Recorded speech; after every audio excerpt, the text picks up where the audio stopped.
রেস্টুরেন্টে গেছি, রেস্টুরেন্টে ঢুকেই দেখি এক বুড়া চাচা। দাদা চাচা কইলে বলবো দাদা, টাকরা জুয়ান এক সিরিরে নিয়ে বয়ে রয়েছে। মা দেখে না পুয়া ভরা রেডে দিই, হালা বুড়ের ওরের বুড়ে দিই ঠাস করে একটা চুমা বহাইলো।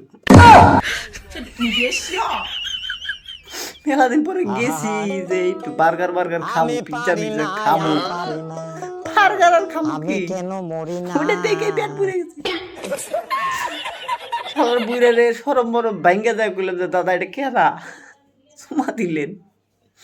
দাদা কয় আমার বউ। ओ भाई मारो मुझे, मारो मारो मुझे, मारो मारो नहीं, ये मजाक हो रहा है, एक सेकंड यार। আমার বউ কথা হই না, আমি আসমানে আছি না পাতালে আছি না কনে আছি আমি নিজেও জানি না। শালার কি আর খামু, পেট ভরে গেছে গা। বুড়াই কয় কি, বুড়ে বলে বিয়ে করছে, টাগরা জোয়ান ছেড়ে রে। আল্লাহ উড়ে লইয়া দাও আর ভালো